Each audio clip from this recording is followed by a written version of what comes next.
Bayangkan kamu melihat setumpuk apel. Ada apel besar, ada juga apel kecil.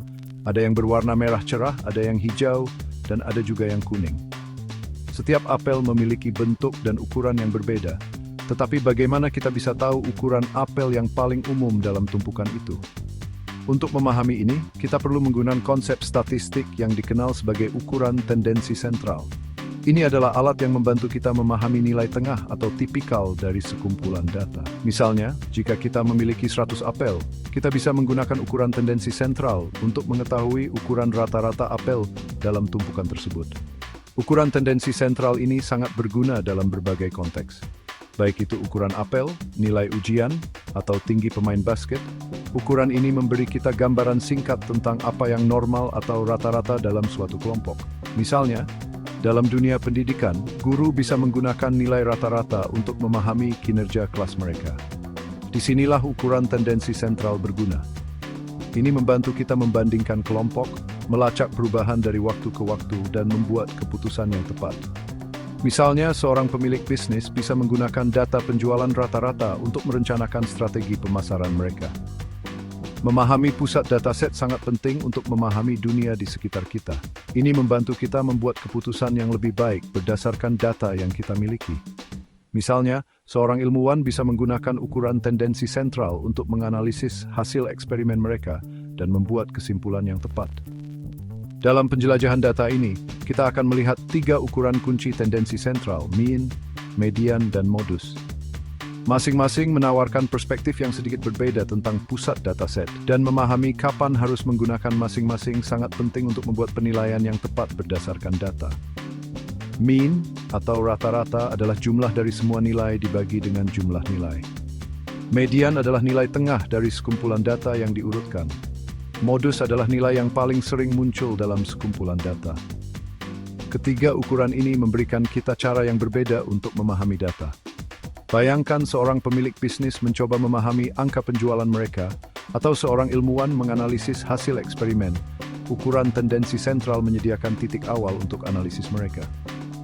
Dengan memahami mean, median, dan modus, kita bisa mendapatkan gambaran yang lebih lengkap tentang data yang kita miliki.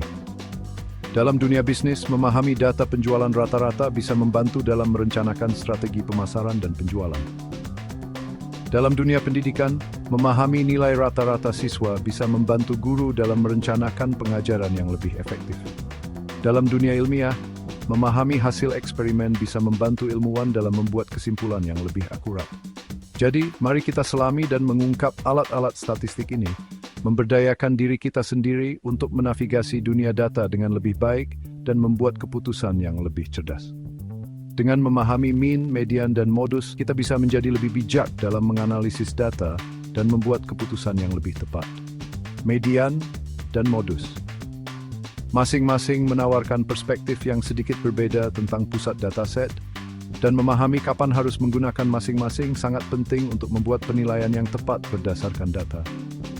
Masing-masing menawarkan perspektif yang sedikit berbeda tentang pusat dataset, dan harus menggunakan masing-masing untuk membuat penilaian yang tepat berdasarkan data.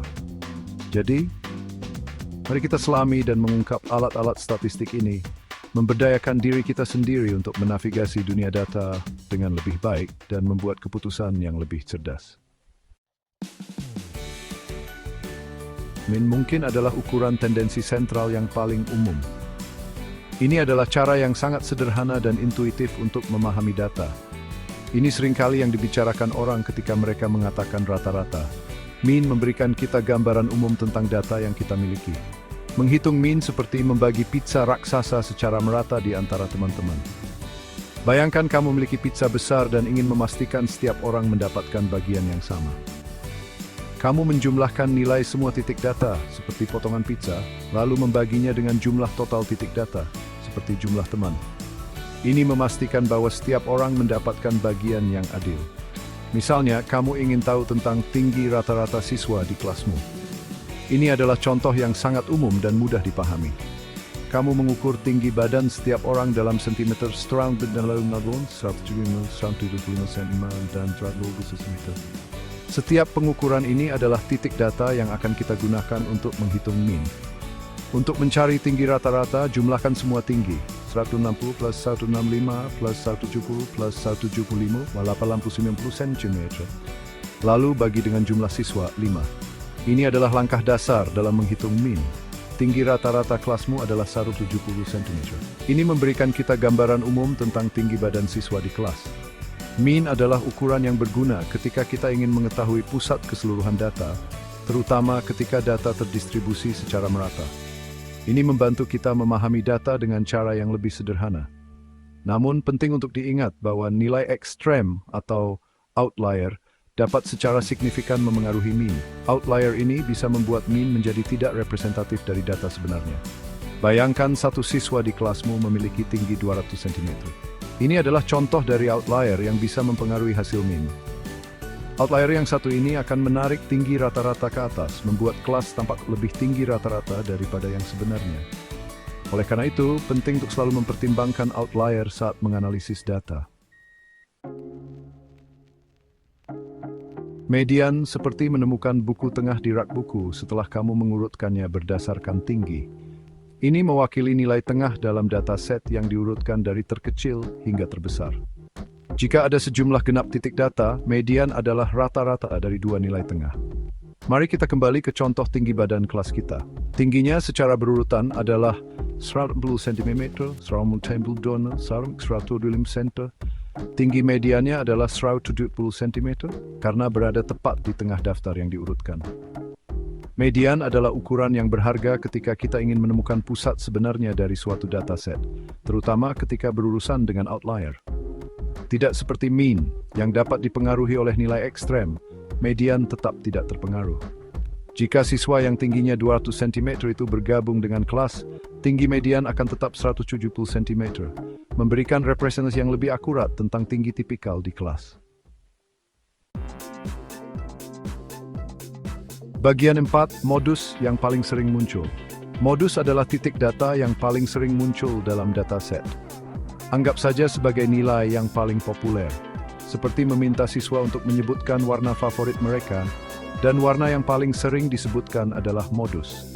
Misalnya, kamu melihat ukuran sepatu siswa di kelasmu 6, 7, 7, 8, 8, 8, 9, 9, 10. Modus dalam hal ini adalah 8, karena muncul 3 kali, lebih banyak dari ukuran lainnya. Modus sangat berguna ketika berurusan dengan data kategorikal, seperti warna, merek, atau jenis buah. Ini membantu kita memahami kategori mana yang paling umum dalam dataset.